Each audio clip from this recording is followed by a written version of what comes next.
bunch of goobies on his face. Hey PickleBear family, Lauren here.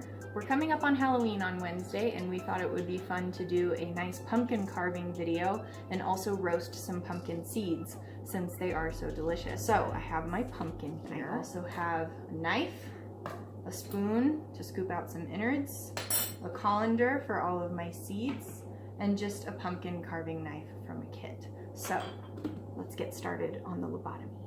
So first thing we want to do is figure out what side of the pumpkin we want our face to be on. The pumpkin might sit crooked or it might just be a little wobbly. On this pumpkin, this is the best face. What do you want your face to be? Tell me. Should I draw you like one of my French girls? So we're gonna put this facing us, and then Shane's gonna take it from here because it might take some heavy carving. So next what we're going to need to do is take our knife and cut out the lid for our jack-o'-lantern. What we're going to want to do is place our knife blade, very carefully of course without hurting ourselves, at an angle on the top of the pumpkin, and we want to cut and saw in and around where we want our lid to be at that angle.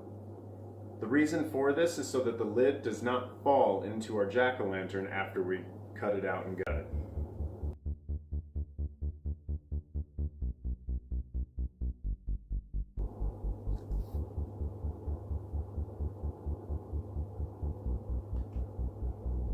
Now we want to remove our seeds.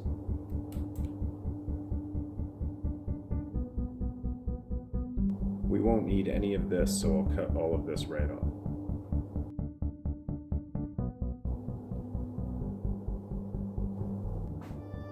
And there's our lid. Always remember, you want to cut out a nice vent in your lid. That way, when you put your tea light or your candle inside the lantern, you have some sort of an air escape. Now for the fun part. Gotta be okay with getting down and dirty. Pulling out our seeds and just setting those aside in our colander because we don't want to waste any of those. They're going to be so delicious when we roast them. It's part of the fun of carving a jack-o'-lantern is getting messy.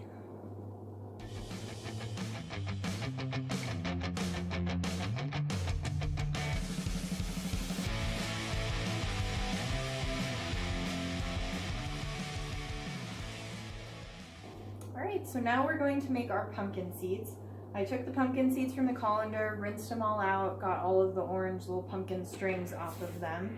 Just put them in a regular bowl with about 2 tablespoons of olive oil, some sea salt, and some pepper. Probably going to want a little bit more pepper. Shane really likes pepper. And then we just have a baking sheet lined with tin foil here. So we're just going to go ahead and get these all nicely coated. You just lay these out, single layer, on a baking sheet lined with tin foil. Get them all spread out about 15 to 20 minutes at 350 degrees. We like to mix them up halfway and just do a taste test, and you'll have a delicious Halloween time treat.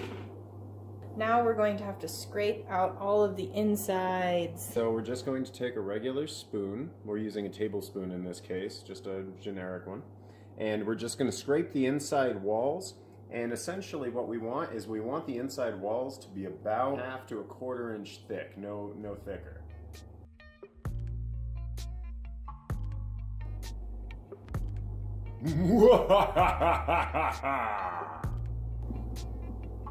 This is what I live with on a daily basis. I'm gonna carve your face.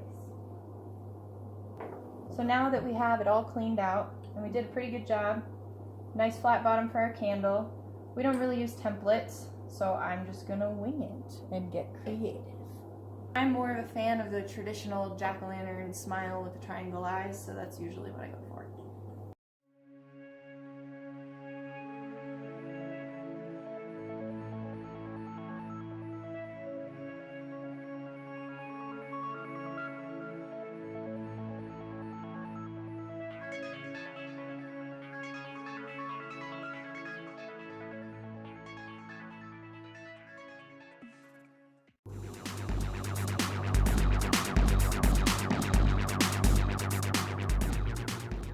And here is our jack-o'-lantern.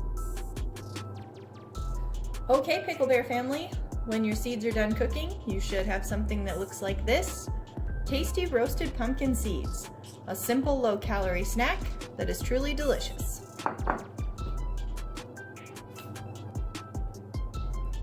Be sure to subscribe and hit that notification bell icon to stay up to date with everything PickleBear. Also remember, October 31st is the deadline to win a jar of PickleBear brand Carolina Reaper pickles. All you have to do is subscribe to our YouTube channel and like the PickleBear page on Facebook. Details in the description below. And as always, thank you for watching. Hope you enjoyed. Happy Halloween.